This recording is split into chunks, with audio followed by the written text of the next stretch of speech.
Bonjour à toutes et à tous. Aujourd'hui, je vous amène à visiter un petit peu la lagune d'Abidjan.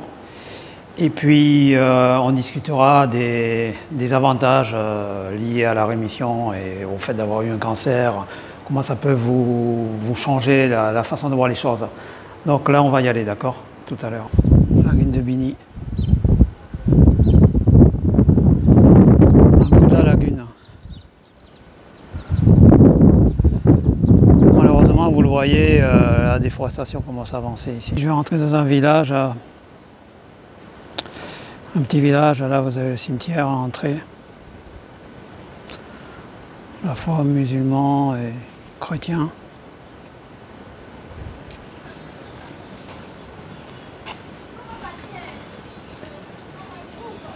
Donc village près de la lagune de Bini.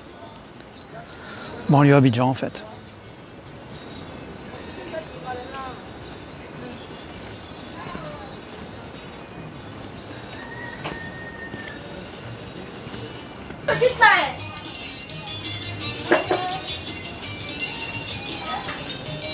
Bon, vous avez entendu, ne me file pas, etc. C'est pas très sympa.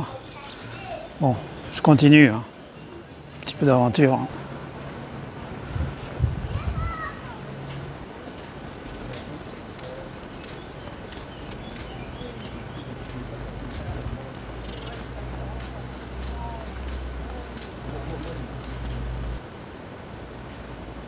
Bon, j'ai quitté le village.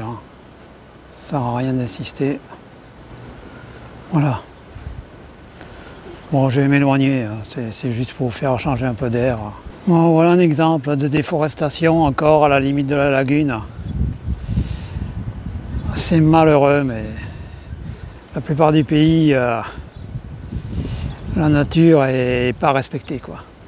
C'est vraiment dommage, ça fait mal au cœur. Bon, je vous ai montré le village, les gens ont drôle de rapport avec les vidéos. Enfin, avec la caméra, je sais pas trop pourquoi. Bon, à la limite, je m'en moque. C'est pas mon problème, je dirais. Voilà. Bon, allez, je continue. Bon, je me suis trouvé un petit abri flottant. Voilà, je vais rester un peu là. Il y a le vent qui me pousse. Là.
On va voir ce que ça donne un peu plus loin. Je pense qu'il y a d'autres villages. Vous savez, il y a des avantages à avoir eu un cancer. Peut-être que vous ne vous en rendez pas compte sur le coup. Mais après, lorsque vous arrivez à terminer le traitement, que vous êtes en phase de rémission, en fait, ça vous a ouvert totalement l'esprit. C'est-à-dire que vous ne voyez plus du tout les choses de la même façon.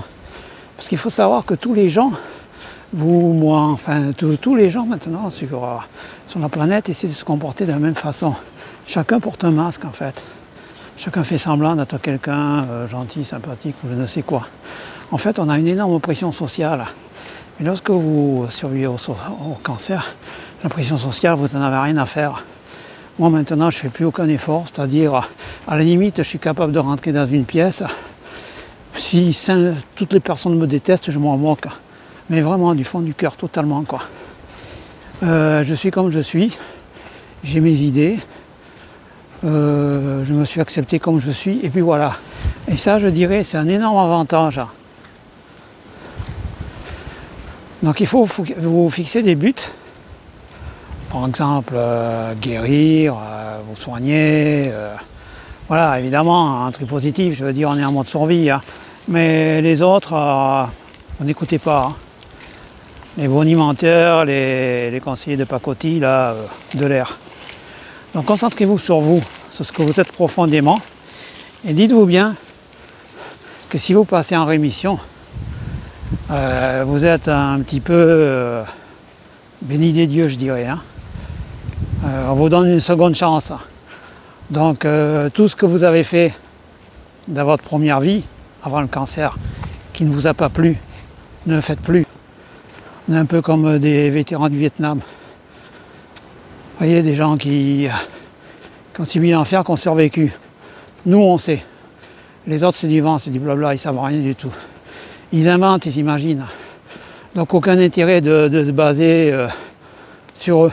Parce que je vous l'ai dit, quand on apprend ça, quand on croit qu'on va mourir, la première chose qu'on a, c'est des regrets. Pas des regrets pour ce qu'on a fait, mais des regrets pour ce qu'on n'a pas fait, pour ce qu'on n'a pas dit à certaines personnes, parce qu'on n'a pas osé, parce qu'on avait peur, parce que si, parce que ça, parce que la pression sociale. Et après, vous dites, mais pourquoi je ne l'ai pas fait? Pourquoi je n'ai pas dit ça à telle personne? Pourquoi? Par peur. Dans la peur, poubelle, direction poubelle. Regardez comme c'est beau. Vous voyez, je suis tout seul ici. Vous savez, à la limite, je vous parlais des mantras, mais en France, on essaie de rendre les gens politiquement corrects, sans personnalité, sans rien, lisse. Et en fait, vous remarquerez, toutes les personnes se ressemblent toutes.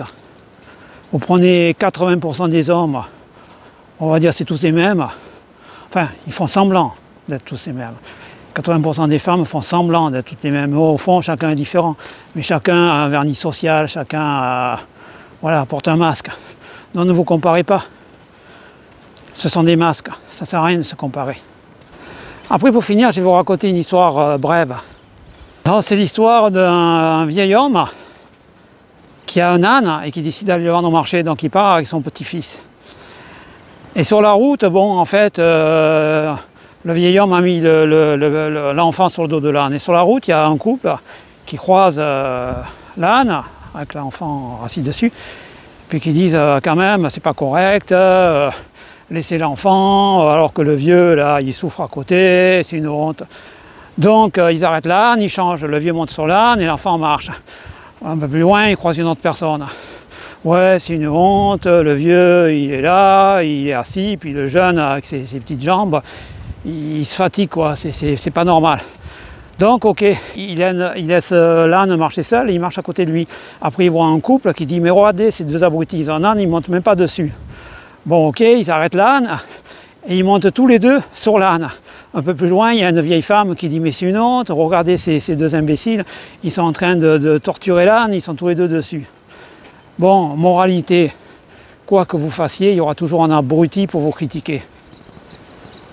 Je crois que c'est la plus belle chose que j'ai vue sur Terre.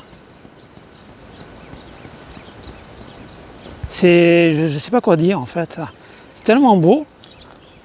J'ai l'impression de me trouver devant quelque chose qui sort de la préhistoire. Vous voyez la taille du tronc. Et au fond là-bas, vous voyez, ça c'est un fromager. Au fond, vous voyez un capoquier, au fond. Je ne sais pas si vous le voyez. Capoquier, c'est l'arbre à soie, vous voyez. Je vais me mettre à côté. Vous voyez la taille du tronc? Regardez, c'est hallucinant, quoi. C'est tellement majestueux. C'est comme un éléphant. Vous voyez l'arbre? Vous ne verrez jamais ça en Europe. Hein. Je vous dis, il faut être criminel pour abattre ces arbres.